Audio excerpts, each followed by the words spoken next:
Salve meus amigos, estamos começando aqui mais um vídeo do canal e hoje nós vamos falar sobre poesia, né?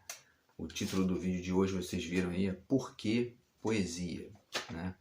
Então é uma forma aqui de responder algumas pessoas que têm me perguntado, né, nesses últimos contatos que eu tenho feito no Facebook, também pelo WhatsApp, Instagram, e também uma questão que já foi levantada por várias pessoas ao longo do meu processo aqui de contato com a literatura, né? Como eu falei num dos vídeos aqui do canal, né, e repetindo em outros vídeos também, eu já escrevo há mais de 20 anos, né? Bem dizer, desde criança na verdade, mas de uma maneira mais aprofundada há mais de 20 anos.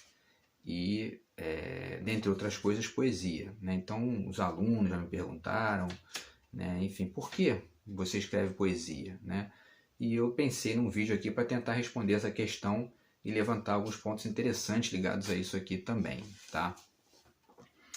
Então, assim, eu separei aqui 5 tópicos, tá, que eu acho interessante, mas antes de chegar nesses 5 tópicos ligados à poesia, eu vou falando aqui um pouquinho sobre o trajeto, tá? Então, assim, os amigos sabem, né, que eu tenho alguns livros publicados, na verdade 8 livros publicados, que eu já fiz um vídeo também sobre isso no canal, e 3 deles ligados especificamente à poesia. Então esse ensaio aqui, que chama-se O Poeta, o Canibal e o Espelho, que inclusive ganhou o prêmio, né, de ensaio, melhor ensaio no concurso internacional da União Brasileira de Escritores de 2012, tá? O Poeta, o Canibal e o Espelho. É um ensaio. Esse livro aqui, chamado A Quânticas Andam as Formas, foi o meu primeiro livro de poesia, publicado em 2011, tá? É um quadro do Monet aqui na capa, né? E esse livro aqui que chama-se Anonimato Heterônimo, tá? Que foi o último livro de poemas que eu publiquei em 2011 também, tá? Na verdade eu tenho uma quantidade bem grande de poemas aí também guardados ali no computador, aguardando aí uma editora para poder publicar o próximo livro, tá? Entrei em contato com 2 editoras aí recentemente, mas não foram bons contatos, então continuo aqui tentando alguma coisa nesse sentido, esperando aí de repente aparecer alguma editora, né, eventualmente para mandar o original, ou enfim, algum convite. E também tem recentemente aí uma menção honrosa no concurso da Flip, né, que foi adiado de julho para novembro, né? Mas enfim, também foi uma coisa que me deu muito orgulho aqui, que é o tipo da coisa que dá um ânimo na sua produção, tá? Então, enfim, são esses 3 livros aqui. E aí, assim, as pessoas me perguntam, né, o porquê, né? Poesia. Por que poesia? E assim, uma das formas de responder isso é o seguinte: o meu contato com a poesia, ao contrário de muita gente que entra em contato com a poesia diretamente a partir da ficção, né, da literatura como ficção, o meu contato com a poesia começou a partir da teoria, né? Eu comecei a ler filosofia, comecei a ler história do pensamento, tudo mais. Em um determinado momento você entra em contato com a questão da linguagem, que é uma questão fundamental para a filosofia do século XX, né? E que deixou para a gente aí grandes pensadores nessa área, e também na linguística, né, na semiologia, que são ciências específicas ligadas à linguagem mesmo, e que não tratam a linguagem só como tema, mas como base, né, de raciocínio. Tá? Então, eu trouxe uns livrinhos aqui para mostrar para vocês, livrinhos que, rapidamente, só para passar aqui, né, para vocês passarem os olhos, o Curso de Linguística Geral do Ferdinand de Saussure, é um livro muito importante nesse sentido, né? Foi na minha trajetória. Esse livro do Roman Jakobson, chamado Linguística e Comunicação, também muito interessante. Tem um capítulo aqui que é interessantíssimo, que se chama Linguística e Poética, na página 118, tá? Esse capítulo é bem interessante. Esses 2 livrinhos do Roland Barthes, esse que eu já mostrei para vocês, que é o Elementos de Semiologia, tá? E o Aula, que é esse livrinho fantástico aqui do Barthes, que é muito interessante, tá? Aliás, são 3 do Barthes que eu tenho para mostrar para vocês. Tem esse aqui também, que chama-se Inéditos Política, tá? E aqui vale até citar um trecho no qual ele fala, né, que ele fala sobre essa questão, né, de pensar a ideologia enquanto intelectual, enquanto ser pensante, etc. E ele está fazendo uma crítica aqui às pessoas que consideram que dá para sair da cultura, né? E não dá, evidentemente não dá. A cultura é uma coisa que gruda, como ele fala, né? A gente está o tempo todo subdito à cultura e à ideologia também, em maior ou menor medida, né? E aí ele diz, em determinado momento aqui, que só há um meio, é trapacear, né? E, de certa forma, o poeta é uma espécie de trapaceiro da linguagem, né? No sentido amplo, no sentido profundo da coisa. Isso é uma ironia, né? Mas, ao mesmo tempo, tem um sentido bem amplo, que é o de mostrar que a linguagem, porque o Barthes, no livro Aula, que eu mostrei para vocês ali, ele pondera, num determinado momento, que a linguagem ela é meio fascista, né? Porque o significado é muito fascista, ele fica te obrigando a repeti-lo sistematicamente, né? E o papel da poesia, dentre outras coisas, é fazer isso aí se deslocar para outras possibilidades, né? Então, em certo sentido, o poeta é um trapaceiro da linguagem, como o Roland Barthes coloca aqui nesse livro bem importante, tá? Tem muita coisa, né? Mas, enfim, eu separei esses aqui que são os mais importantes, são os mais próximos aqui também, e para o vídeo não ficar muito longo. E por último, eu citaria esse livro do Haroldo de Campos, chama-se Metalinguagem e Outras Metas. Tem vários textos aqui nos quais o Haroldo fala sobre poesia, né? A conexão da poesia com a música, com a tradução, enfim. Fala sobre a obra do Leminski. Né? É um livro fantástico, é um livro genial. E o Haroldo de Campos é um exemplo, ele é uma referência muito grande para mim. Por quê? Porque ele era uma pessoa que escrevia poesia e teoria ao mesmo tempo, né? Então isso é uma coisa rara, uma coisa, né, que não é tão fácil de você achar, ainda mais com a qualidade que ele fazia, né? Então é uma referência bem importante para mim nesse sentido. Porque, como eu disse para vocês, o meu contato com a poesia veio pela via da teoria, né? Quer dizer, eu descobri a poesia como um fenômeno de amplitude de pensamento, de amplitude filosófica, de amplitude de contato com a linguagem e com o mundo, né? Então essas pessoas que produzem teoria e poesia ao mesmo tempo sempre me interessaram, né? Inclusive a gente tem também um poeta brasileiro que está vivo, né? Que produzindo bastante, que é o Antônio Cícero, que também está nesse mesmo time, né? De poetas filósofos, né? De filósofos poetas, né? Ele tem vários livros interessantes e aqui eu separei 2, que é esse Porventura, que é um livro de poesia dele, de poemas, né? E esse livro aqui que chama-se Poesia e Filosofia, que é um livro de filosofia, né? De reflexão sobre a poesia, tá? Então é um pensador bem interessante da gente aí também, do Brasil, e que vale a pena indicar para vocês, tá? E assim, antes de chegar nos poetas propriamente ditos aqui, para citar como referências, né? Eu acho bacana falar de mais 2 coisas. Primeiro, eu vou fazer o doutorado, estou começando o doutorado agora na UERJ, né? Os amigos já mais próximos aqui, o pessoal do Facebook sabe que eu divulguei isso lá. E vou refletir, vou fazer uma pesquisa sobre o Manuel de Barros. Já estou fazendo, né? Já estou lendo aqui um monte de livros dele.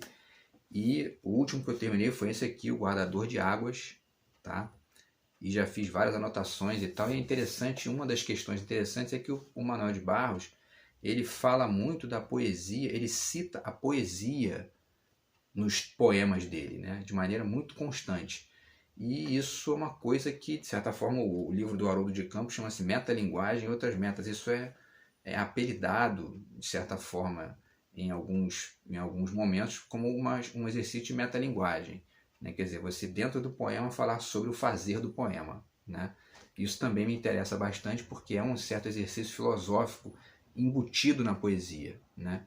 Isso é muito interessante. Tá? E outro livro que eu acho interessante de citar aqui também, que é menos óbvio, menos evidente, é esse livro aqui, chamado A Origem da Espécie Humana, do Richard Leakey. Tá? O Richard Leakey é um dos maiores paleoantropólogos da história, né? E tem um capítulo aqui, que é o capítulo 7, que chama-se A Arte da Linguagem, tá? Que é muito interessante, porque porque mostra como que a linguagem surgiu a partir de mecanismos físicos na gente, né? Quer dizer, uma diferença de laringe e faringe ali que a gente tem para os outros bichos, né? Inclusive, uma das questões interessantes é que a gente não consegue falar ou comer e respirar ao mesmo tempo, ou falar e inspirar ao mesmo tempo, e os bichos conseguem, né? Ao mesmo tempo, a gente tem como uma espécie de efeito colateral disso a possibilidade de criar linguagem articulada, todos esses fonemas, etc. e tal, né? Quer dizer, é bem interessante essa questão, e o Richard Leakey traz essa questão aqui, é um livro de 1994, né? Mas ele é muito atual, ele está dentro aí de um debate dentro dessa ciência, que é muito importante, tá? E aí a gente chega, então, na poesia propriamente dita, né? O que na verdade me chama a atenção na poesia, né? O que começou a me chamar a atenção quando eu fui entrando em contato com a poesia, eu comecei a escrever poemas, comecei a testar essa linguagem, né? E aos poucos você vai evoluindo, vai ampliando, vai aprendendo coisas, vai aprendendo inclusive estratégias, né, de produzir os poemas, e você vai, né, caminhando, vai evoluindo e vai se sentindo melhor ali ao fazer aquele conhecimento ali, né? Aquela produção que você tá se dispondo a fazer. E aí você vai percebendo nuances diferentes dentro do que você está fazendo. É assim, né? Quanto mais contato você tem com a coisa, mais você vai percebendo detalhes e tudo mais. E eu anotei 5 aqui que eu acho interessante de dizer no porquê poesia, né? Então, assim, o primeiro aspecto é o da inteligência. Quer dizer, a poesia é um exercício de inteligência, é um exercício de contato inteligente com o mundo, né? De entender nuances novas, perceber detalhes que não estavam muito bem, né, ponderados, possibilidades estranhas e ao mesmo tempo bonitas, né, do que é a realidade. Enfim, tudo isso são exercícios intelectivos, né, de ampliação da inteligência humana, né? A criação, então você pode não só perceber isso, mas fazer isso também, produzir, né, essa inteligência que é a poesia, essa criatividade que está embutida ali na poesia, né? É um exercício de rebeldia, né? Então é um exercício de transgressão ao que está muito, né, repetitivo, né, às normas estabelecidas, aos comportamentos, né, aos estereótipos, né, às modinhas. Tudo isso a poesia vai batendo nisso, vai deslocando isso, vai driblando isso com o passar do tempo, né? Isso também sempre me interessou, esse caráter rebelde da poesia, tá? O caráter de filosofia que existe na poesia, né? Falei aqui agora há pouco do Manuel de Barros, né? Aliás, um outro exemplo de poeta nosso que também é filósofo, também tem uma produção ali de textos filosóficos, é o Ferreira Goulart, né? Que tem um texto muito interessante que chama-se Vanguarda e Subdesenvolvimento, né? Que é um texto filosófico, tá? E então, voltando, né? O Afonso Romano de Santana também, a gente vai lembrando aqui, né? Muita gente boa. Então, esse caráter filosófico que existe na poesia, eu fiz um vídeo aqui na ocasião da morte do Olavo de Carvalho falando sobre o que é a filosofia para mim, né? E aí falei da extensão e do corte, né? De certa forma, a poesia ela se enquadra nesse exercício de corte, né? Que a filosofia produz, né? Sobre a realidade, em relação à realidade, enfim, como realidade, né? Então, assim, a poesia é um corte, né? É sempre um deslocamento ali daquilo que está muito repetitivo. Esse é o caráter filosófico da poesia, tá?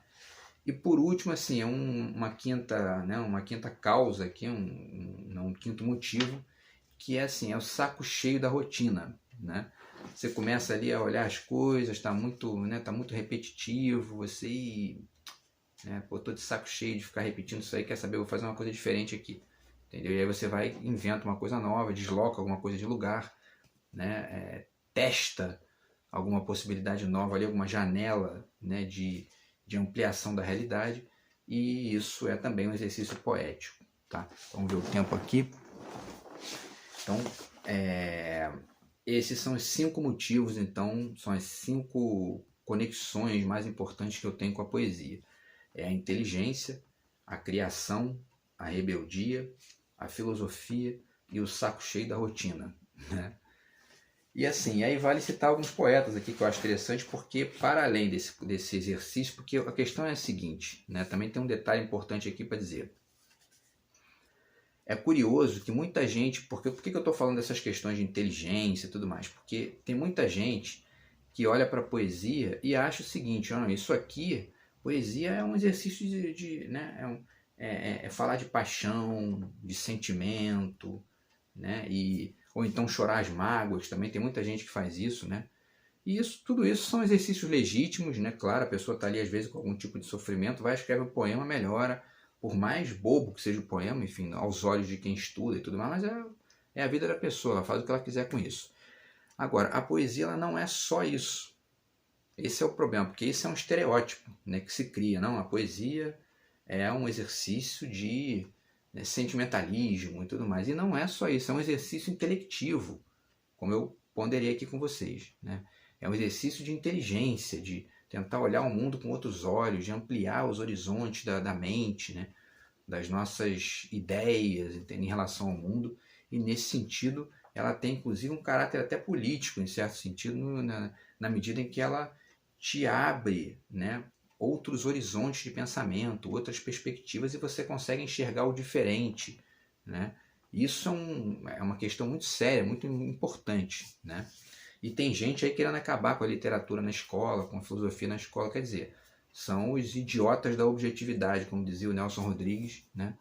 Que estão aí sempre apostos querendo empobrecer o mundo, né? Mas a gente continua, né? A gente continua a despeito deles. Então vamos falar de alguns poetas interessantes aqui, tá? Que eu acho legal de falar. Esse livrinho aqui, que é um trabalho fantástico da editora Unesp, tá? Que é a Poesia Completa da Yu Chuan-ji, né? Que é uma poeta, uma poetisa. Hoje em dia se usa o termo poeta para os dois sexos. E ela é uma poeta chinesa da dinastia Tang, nasceu em 844 d.C., século IX, né? E escrevia poesia, tem umas poesias belíssimas aqui. Então, assim, poesia você encontra de tudo, né? Tem em todas as épocas, em todos os lugares, quer dizer, é um enriquecimento constante ali da gente. Tem aqui, ó, nosso querido Mário Quintana, tá? Caderno H, que é fantástico também, que são poemas em prosa, né? É uma coisa parecida com o que o Baudelaire fazia, mas tem uma mistura também de jogo de personagens, uma coisa meio cronicada também. É muito, Mário Quintana é genial, né?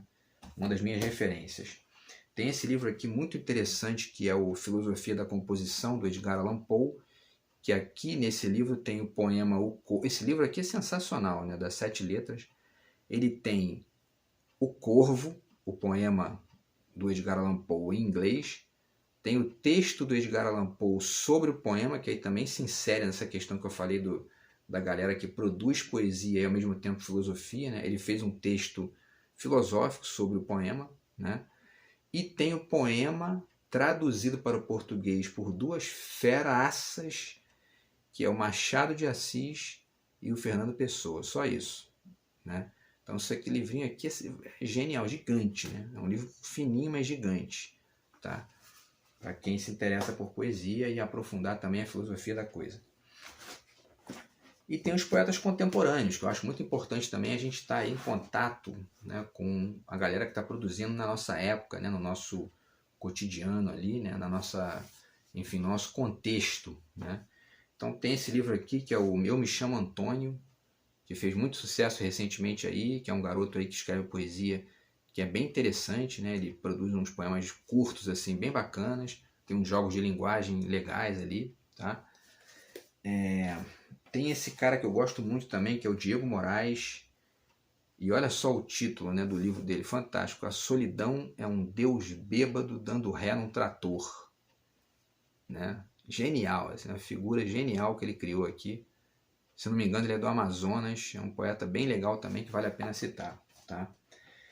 Outro poeta muito bom também é o Vassili Chuck, apesar do nome é brasileiro, tá? E esse livro aqui, Silêncios de Água e Pedra, é genial também, é belíssimo. E eu descobri esse livro aqui através do José Castelo, que tinha uma crônica no Globo, né, no Prosa e Verso, e ele fez uma resenha, genial falando desse livro aqui. Eu fui, comprei e é realmente assim, brilhante. Um livro brilhante, também são poemas em prosa, mas assim, belíssimos, tá? E, por último, cito aqui o Arnaldo Antunes. Esse já é mais conhecido, né? Que é o ex-vocalista do Titãs e que se transformou num dos nossos maiores poetas aí, né? Da cena contemporânea. E esse livro aqui chama-se Dois ou Mais Corpos no Mesmo Espaço. Também é um nome fantástico, né? Genial. E o Arnaldo Antunes também é uma das minhas referências, tá? Vamos ver aqui. Então, assim, dito isso, né? Ponderadas essas questões aqui, vale finalizar com alguns detalhezinhos rápidos aqui. Porque tem textos que não são exatamente de poesia, nem de filosofia sobre a poesia estrito senso, mas que podem ajudar também a gente a entender esses valores ligados à poesia que eu estou ponderando aqui com vocês. Tá? Então eu separei aqui rapidamente 3 livrinhos e para finalizar um último aqui. Tá? Nesse livro aqui, que chama-se O que Resta, Arte e Crítica de Arte, do Lorenzo Mami, tá? Que é um pensador da arte, aí, um crítico de arte brasileiro dos melhores. Tá? Ele tem aqui um capítulo nesse livro, tá? O título do capítulo é As Bordas, na página 54. E na verdade ele está falando sobre a história da moldura na história da pintura, né? Mas o texto é tão interessante, é tão bacana, que ele permite que a gente entenda, se a gente fizer uma leitura, né, uma conexão mental ali, que a gente entenda inclusive o papel da poesia. Porque a poesia é exatamente esse exercício de tentar deslocar as molduras de lugar, os moldes, né? Abrir, né, o conteúdo do quadro e jogar ele no mundo, né? Enfim, o Manuel de Barros tem um verso que é: o meu quintal é maior do que o mundo, né? E é isso. Quando o quadro se livra da moldura, ele é maior do que o mundo, né? Então esse texto do Lorenzo Mami eu acho muito interessante para você entender o que é a poesia, tá? Outro texto muito legal, outro livro, esse aqui é um livro, né, fantástico, esse livro aqui, que foi publicado no Brasil pela Conrad, né, que é o Caos, Terrorismo Poético e Outros Crimes Exemplares, do Hakim Bey, que é uma espécie de guru da contracultura americana. O livro é interessantíssimo, e esse terrorismo poético que ele está ponderando aqui é justamente uma atitude poética em relação ao mundo para fora da página do livro, né? É você entender o mundo como uma página em branco que está ali disponível para você recriar e recriar situações problemáticas e ao mesmo tempo que produzam reflexão sobre as coisas, né? Quer dizer, é um olhar poético sobre a vida, sobre o mundo, né? E uma atitude poética que é muito interessante. Esse livro aqui é genial. Um dia eu vou fazer um vídeo aqui só sobre esse livro porque vale a pena, tá? Então, Terrorismo Poético e Outros Crimes Exemplares, né? Olha só que título fantástico, né? Enfim, e o último aqui é um livro de ciência, tá? Do Freeman Dyson, chamado Mundos Imaginados, tá? E aí, Mundos Imaginados, você já percebe, quer dizer, o cientista também tem um pouco de poeta, porque ele é um inventor, né? E o Freeman Dyson fala aqui na página 76, né? Ele diz que, enfim, ele fala que é um exercício experimental, né? E o papel histórico do cientista, há uma tese de que o papel histórico do cientista é fazer o impensável, né? Suplantar crenças e exterminar deuses, né? E ele vai falando justamente desse caráter de inventor. E a gente tem também o professor Pardal, né? Que é o personagem da Disney que ilustra bem esse caráter de criação do cientista, né? Que tem muito a ver com a poesia, tá?